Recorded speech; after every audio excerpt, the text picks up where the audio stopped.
নমস্কার, আমি মহুয়া। তোমাদের সবাইকে স্বাগত স্পর্শ সেভেন। আশা করি তোমরা সবাই ভালো আছো।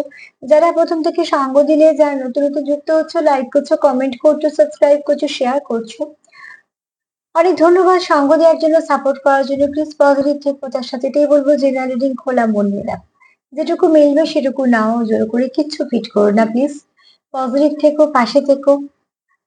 তোমাদের সবার প্রতি অনেক কৃতজ্ঞতা। তো চলো দেখে নেবো যে আজকে সন্ধেবেলায় তার এনার্জি, অনুভূতি কেমন আছে তোমাকে নিয়ে। 7টা কার্ড নেবো, দেখে নেবো তার এনার্জি, অনুভূতি কেমন আছে তোমাকে নিয়ে। প্লিজ পজিটিভ থাকো। 7টা কার্ড নিয়ে দেখে নেবো তোমার পার্টনারের এনার্জি, অনুভূতি কেমন আছে সন্ধেবেলা। তোমার পার্টনারের এনার্জি, অনুভূতি কেমন আছে সন্ধেবেলায় দেখে নেবো। কেউ বলেছে টুইন ফ্লেমে কি কি সিম্বল আছে, কি কি সাইন আছে, এরকম ভাবে জেনে তুমি টুইন ফ্লেম কানেকশনে মানে আছো কিনা সেটা সলভ হবে না। তবে হ্যাঁ, একটা কথা বলতে পারি, দেখবে অনেক টুইন ফ্লেমের প্রোগ্রাম আছে, ঠিক আছে? না শুধু আমার আছে এরকম নয়, অনেকেই করেন, অনেক ভালো করেন। তুমি তোমার যার ইচ্ছে সেরকম কিছু প্রোগ্রাম দেখে নিও, গুগলেও সার্চ করতে পারো। অন্তত তোমার একটা ধ্যান ধারণা তৈরি হবে, ঠিক আছে? তবে একটা জিনিস আমি বলতে পারি কমেন্ট করে, যে তুমি টুইন্স জার্নিতে আছো সেরকম কিন্তু নয়। এবার আমি তোমাকে বলবো যে তুমি সেটাকে যদি কনফার্ম করতে চাও, সেখানে তোমাকে কিছু আগে জানতে হবে। সেই জানাগুলো তোমার দায়িত্ব, তোমাকে জেনে নিতে হবে।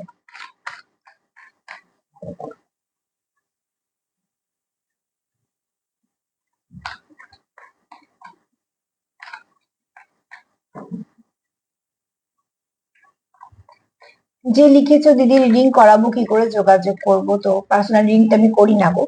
যদি কোনো সময় করি তোমাদের জন্য করব, নিশ্চয়ই বলে দেবো, কিন্তু এই মুহূর্তে তো করছি না।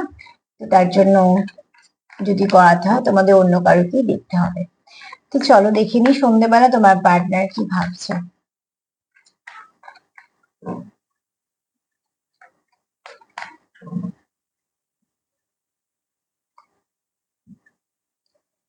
এই ব্যক্তি খুব সৎ, ঠিক আছে? সন্ধ্যেবেলা তোমার পার্টনার তোমার জন্য ভাবছে। এই ব্যক্তি তোমাকেও সৎ দেখে, এবং তুমি খুব সাধারণ মানে থাকো, বা তোমার তোমার মধ্যে দেখনদারি নেই, তোমার পার্টনারের মনে হয়, বা তোমার পার্টনারেরও এনার্জি হতে পারে। আমি তোমার পার্টনার দিয়ে বলছি, তোমাদের সাথে মিললে অতি অবশ্যই নেবে। তোমার পার্টনারের কোথাও মনে হয় যে এই ব্যক্তি মানে তোমার কোনো দেখনদারি ব্যাপারটা নেই, ঠিক আছে? তুমি খুব সাধারণ থাকতে পছন্দ করো, এবং তুমি খুব ভালো মনের। তোমার কাছে হয়তো আছে অনেক কিছু, কিন্তু তুমি সেটা নিয়ে কোনো মানে শো করা ব্যাপারটা সেটা করো না। শো করা জিনিসটা ভালো নয়। তো যাই হোক গে, এখানে তোমার পার্টনার তোমাকে সেরকমই দেখে, যে তুমি সাধারণের মধ্যে অসাধারণ, ঠিক আছে?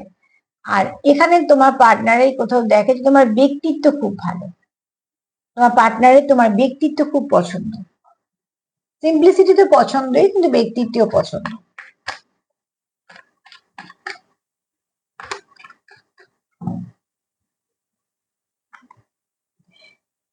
এখানে কারো থার্ড আই অ্যাক্টিভ হচ্ছে, সে অনেক কিছু বুঝতে পারছে, হাইলি স্পিরিচুয়াল কোনো পার্টনার। তোমার পার্টনার তোমায় দেখে খুব স্পিরিচুয়াল, সেটাও হতে পারে, কারণ এটা তোমাকে নিয়ে ভাবছে, ঠিক আছে? তো এই ব্যক্তি কোথাও মনে হয় তুমি খুব আধ্যাত্মিক জগতের মানুষ, তুমি অনেক ভাইব্রেশন বুঝতে পারো, তুমি খুব পজিটিভ, তুমি অনেক পজিটিভিটির সঙ্গে যুক্ত হতে পারো, তুমি চুপচাপ থেকেও অনেক কিছু বুঝতে পারো, ঠিক আছে? আর এখানে কেউ কম কথা বলে না, তুমি না তোমার পার্টনার। না তোমার পার্টনার মনে হয় যে তুমি কম কথা বলো, বা তোমার পার্টনার কম কথা বলে।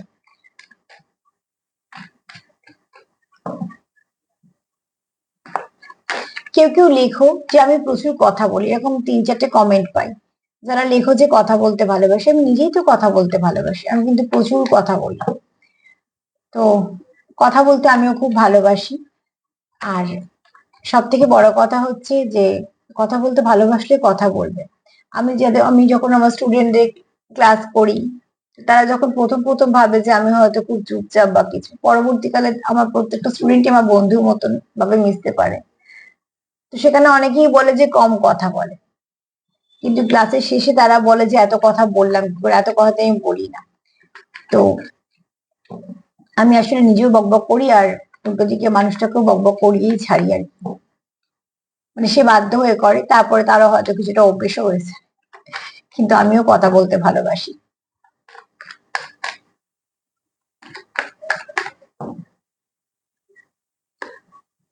এখানে দেখো তোমার পার্টনার না তোমাকে খুব নিজের ভাবে, খুব কাছের ভাবে। তুমি তার খুব ভালো বন্ধু এবং তুমি তাকে খুব ভালো করে বুঝে নাও। এখানে কারুর আছে খুব মায়ের মতন ভাইবস।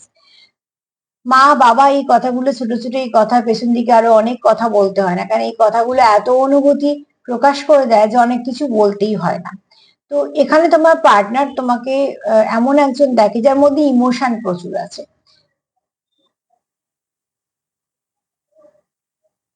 খুব ভালো বন্ধু দেখে, ঠিক আছে?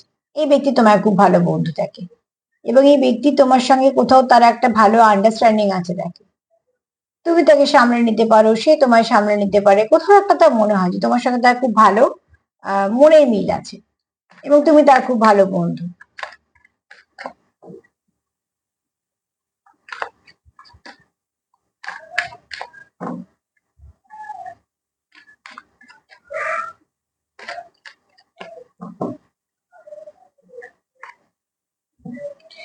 এখানে কেউ স্ট্রেস ফিল করছো, একটুখানি নিজেকে সামলে নাও। কিছুতে ব্যালেন্স করার চেষ্টা করছো কিন্তু কোথাও না কোথাও থেকে তুমি ব্যালেন্সটা রাখতে পারছো না, কারণ তোমাকে রাখতে দেওয়া হচ্ছে না, ঠিক আছে? বুঝতেই পারছো এই ছবিটা দেখে। তো সেখান থেকে নিজেকে ঠিক করে নাও। যত উল্টো পাল্টা চিন্তা করতে শুরু করবে সেই চিন্তা তোমাকে খারাপ দিকেই নিয়ে যাবে, মানে চিন্তাটা আরো নেগেটিভ হয়ে যাবে। তো এখানে যদি কেউ ওভার থিঙ্কিং করো, যেরকম পাচ্ছি কার্ড, যে একটাই কার্ড পেয়েছি অবশ্যই ওভার থিঙ্কিং এর, তো সেটা বন্ধ করে দাও।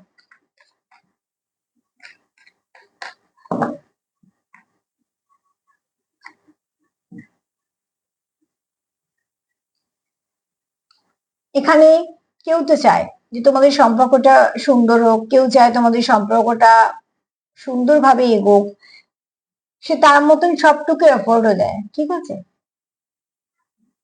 সেটা যে কার্যকারিতা নেই তা বলবো না, অতি অবশ্যই তোমরা দুজনে এফোর্ট দিচ্ছ, কিন্তু কোথাও তার মনে হয় যতটা ভালো তোমাদের সম্পর্কটা গ্রোথ নেওয়া উচিত ছিল, যতটা তোমাদের সম্পর্কটা এগোনো উচিত ছিল, সেটা কোথাও হচ্ছে না। সেটাকে আগে দেখো কেন হচ্ছে না।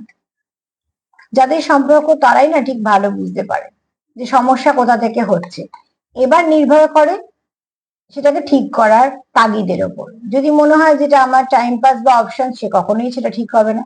যদি মনে হয় এটা আমার দরকার, এই সম্পর্কটাই আমার চাই, তো অতি অবশ্যই সেটাকে ঠিক খুঁজে ঠিক হয়ে যাবে।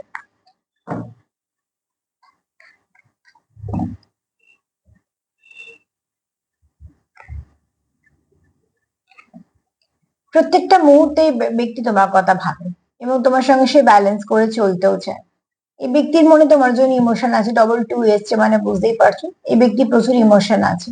কিন্তু এই ব্যক্তি যেটা করছে সেটা ব্যালেন্স করার চেষ্টা করছে। দেখো, কেউ যদি তোমার সঙ্গে ব্যালেন্স করতে চায় তো সাহায্য করো। এরকম ভাবার দরকার নেই যে ও আমার সঙ্গে হাঁটতে চাইছে, ও ঠিক হাঁটবে আমি এগিয়ে যাই, এটা খুব ভুল ব্যাপার। যদি তোমার সঙ্গে সত্যি কেউ পায় পা মিলিয়ে হাঁটতে চায়, তাকে তার সহযোগিতা করো। তুমি দরকার পড়লে দুপা পেছিয়ে যাও কিন্তু সঙ্গে হাঁটো। এরকম নয় যে ও তো হাঁটছেই, ও তো আসবেই, আমি হন হন করে হেঁটে বেরিয়ে গেলাম। তাহলে দেখবে সেই ব্যক্তিটাও হাঁটতে হাঁটতে কোথাও এক সময় থেমে গেছে। তো এখানে অতি অবশ্যই দেখো, তোমরা ব্যালেন্স করে চলতে চাইছো, সেই ব্যালেন্সটা দুতরফা থেকেই করো। ইমোশন কিন্তু দুজনেরই আছে, ঠিক আছে? একজন একজনের হাত ধরে নাও, ব্যালেন্সটা বেশি ভালো হবে।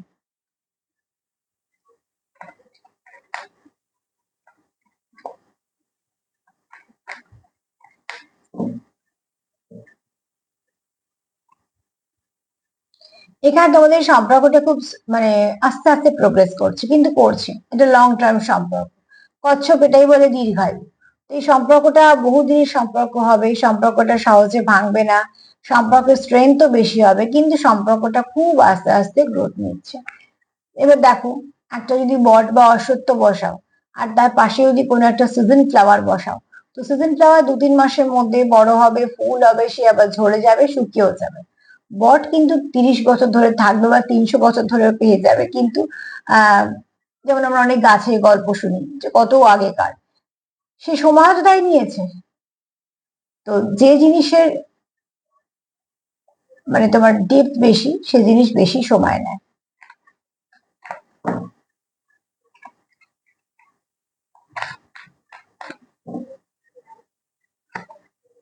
লাভার্স কার্ড এসছে, বুঝতেই পারছো এই ব্যক্তি তোমার প্রতি প্রচুর আকর্ষণ আছে, প্রচুর ভালোবাসা আছে, ঠিক আছে? তবে একটা কথা একটু বলে দিই, যে যে কার্ড গুলোর সাথে এসছে এই ব্যক্তির জীবনে অপশন আছে, হ্যাঁ, অনেক অপশন আছে। না, এরকম বলছি না যে অপশন খোলা আছে, সেরকম কার্ড আমি পাইনি। কারণ এই ব্যক্তি, যদি আমরা এটাকে, এই হার্টটাকে বলা হয় উইং হার্ট, তো উইং হার্টসেও দেখা যাচ্ছে যে একে অপরের সঙ্গে তোমরা হাগ করে আছো, তার মানে তোমরা শুধু দেখুনদারি ভালোবাসাতে নেই, তোমরা মন থেকেও কানেক্টেড। তো যে ভালোবাসা মন থেকে কানেক্টেড হয় সেখানে সাধারণভাবে অপশন খোলা থাকে না, তবে এই ব্যক্তির জীবনে অপশন আছে, ঠিক আছে। অন্য সময় লাভার্স কার্ড যদি অন্য কিছুর সঙ্গে আসতো তাহলে আমি কিন্তু বলতাম অপশন নেই, কিন্তু এখানে অপশন আছে, অপশন খোলা নেই সেটা পরের কথা, আছে।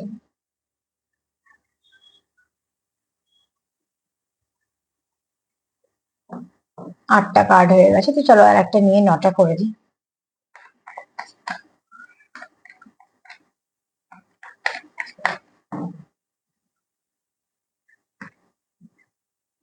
তোমরা এই সম্পর্কতে অনেক কিছু দিচ্ছ, তো সম্পর্কটা কিন্তু ভালো হবে, একটু সময় দাও। পাথরে ফুল ফোটা অত সহজ নয়, পাথরের মধ্যে ফুলটা ফুটেছে মানে তাকে অনেক স্ট্রাগল করতে হয়েছে বেশি, যেটা মাটির গাছকে করতে হয়েছে, মাটিতে সে সবটুকু পেয়েছে, পেয়ে সুন্দরভাবে বেড়ে উঠেছে। আর এখানে পাথরের ফাঁক দিয়ে একটা ছোট্ট জায়গা থেকে তাকে সংগ্রাম করে তারপরে তার জায়গাটা করতে হয়েছে। সেখানেও কিন্তু এই গাছটায় 3টে 4টে পাতা আছে, একটা ফুল আছে, একটা কুঁড়ি আছে। ফুল যদি প্রস্ফুটিত হয়ে গিয়ে থাকে মানে যেটা অলরেডি সে ফুটেছে, যুদ্ধটা যেটা করেছে জয় হয়েছে। একটা কুঁড়িও আছে যেটাকে আমরা বলি আশার কুঁড়ি, তার মানে এটা আবার পরবর্তীকালে আরো সুন্দরভাবে বাড়বে। তো দেখো, স্ট্রাগল ফেস করে যখন সফলতা পাওয়া যায় তার আনন্দটা বেশি। তো এখানে তোমাদের কিন্তু সেরকম একটা সম্পর্ক, তোমরা অনেক কিছু স্ট্রাগল ফেস করছো, অনেক কিছু জানছো বুঝছো, অনেক কিছু চাইছো, হয়তো সেরকম এই মুহূর্তে হচ্ছে না, কিন্তু তোমরা আশা ছাড়োনি। তোমরা একে অপরের সঙ্গে কানেক্টেড থাকছো, চেষ্টা করছো, দেখুন দালিকে বাদ দিয়েছো, স্ট্রেস ফিল করো মাঝে মাঝে, আবার একে অপরকে সামলে নাও। কেউ আছে একটু কম কথা বলো, কেউ আছে একটু বেশি কথা বলো, সেখান থেকে তোমরা ব্যালেন্স হয়ে যাও। প্রত্যেকটা মুহূর্তে তোমরা একে অপরের সঙ্গে থাকতে চাইছো, সময় কাটাতে চাইছো, কেননা তোমাদের ভাইব্রেশন একে অপরকে কমপ্লিট করে। কোথাও মনে হয় আরো ভালো হওয়া উচিত ছিল, সেটা এখনো কেন ভালো হচ্ছে না। কিছু কনফিউশন মাঝে মাঝে চলে আসে, যেটা ওভার থিঙ্কিং করো সেটা করো না প্লিজ। স্ট্রেস চলে আসে তার জন্য। এমনি তোমাদের সম্পর্কের মধ্যে কিন্তু কোনো দেখুনদারি নেই, যেটা আছে সেটা পিওর, সেটা পিওর কানেকশনের মধ্যেই পড়ছে। লাভার্স কার্ড এটাই বলছে প্রচুর ভালোবাসা আছে, এই ব্যক্তি তোমাকে ভালোবাসে, কিন্তু এই ব্যক্তির জীবনে অপশন আছে। এবার দেখো, অপশন থাকলেও সেটা একরকম, অপশন খোলা আছে কিনা দেখার দায়িত্বটা তোমাদের, কেন সেটা তোমরাই বুঝতে পারবে, এক একজন এক এক রকম পরিস্থিতিতে আছো। তবে অপশন যদি খোলা থাকে, তুমি থাকার পর সেখানটা একবার ভাববে, আগে কি হয়েছে দেখার দরকার নেই, তুমি আসার পরে কি হচ্ছে সেটা দেখার দরকার আছে। আজকে এই পর্যন্ত। যদি আমার প্রোগ্রাম তোমাদের ভালো লাগে তো প্লিজ লাইক করে, কমেন্ট করে, সাবস্ক্রাইব করে সাথে থেকো। সবাই ভালো থেকো, নমস্কার।